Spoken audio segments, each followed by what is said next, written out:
Alors bonjour à tous et heureux de vous retrouver en ce vendredi 15 mai 2020, 8h32 heure du Québec. J'espère que tout le monde va bien. Vous avez besoin d'être en forme parce que ce qui nous attend dans les années à venir,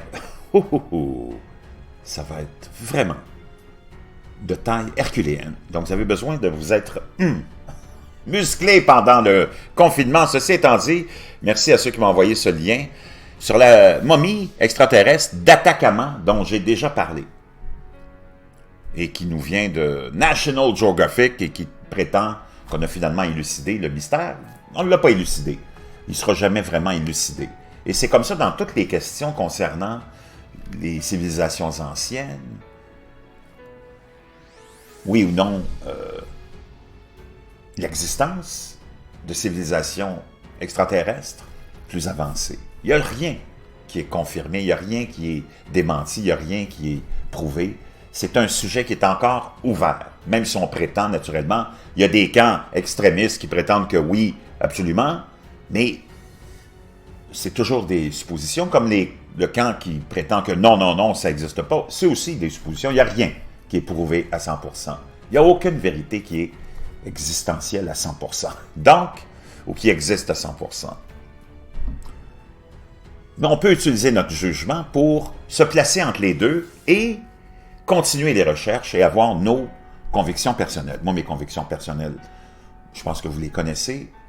Il y a eu une interférence extraterrestre, même dans l'apparition de l'être humain.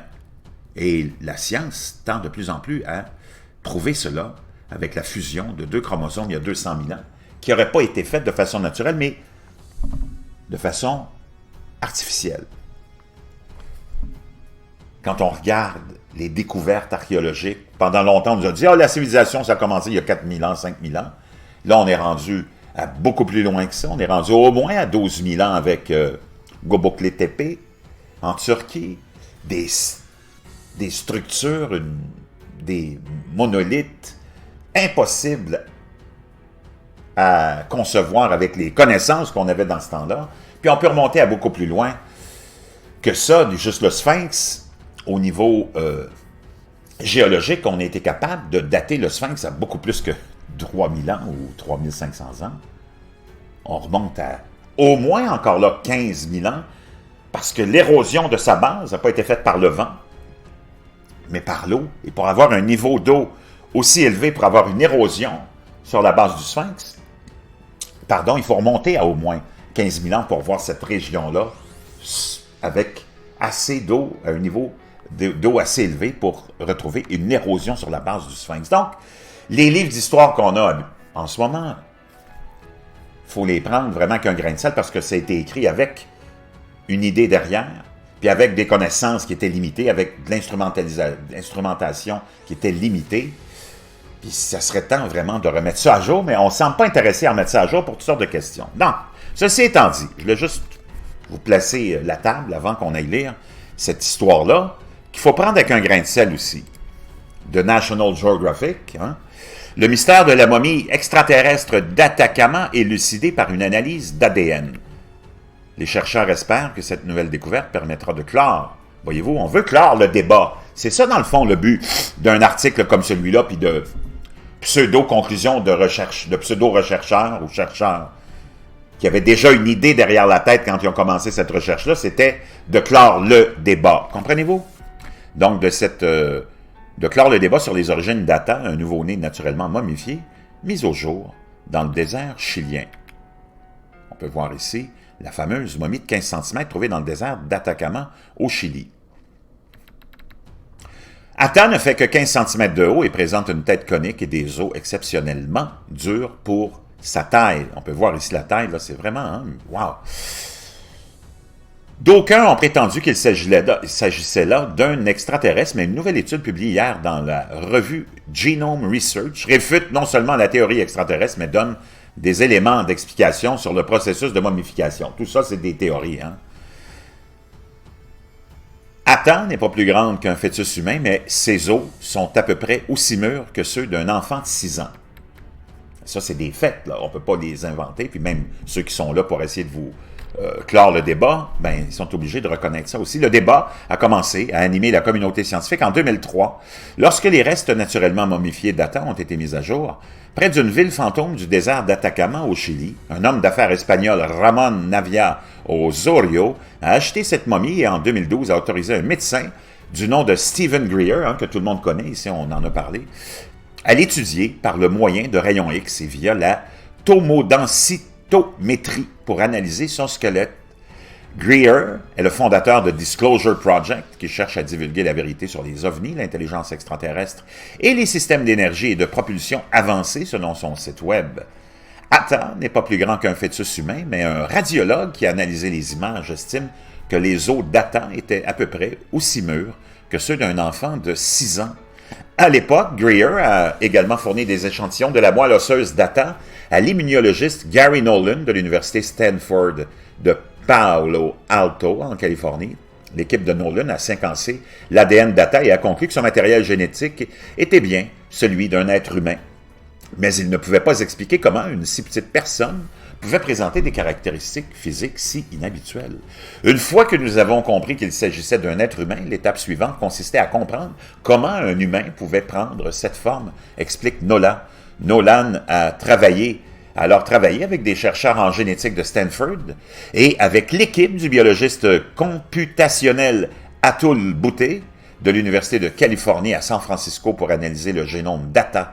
Selon les résultats de leurs recherches, des mutations sont présentes dans 7 des gènes d'Atta, tous relatifs à la croissance humaine. Nolan pense maintenant que cette combinaison de mutations a causé des anomalies squelettiques graves chez Atta, ce qui expliquerait cette croissance osseuse inhabituelle précoce. Selon l'étude Atta,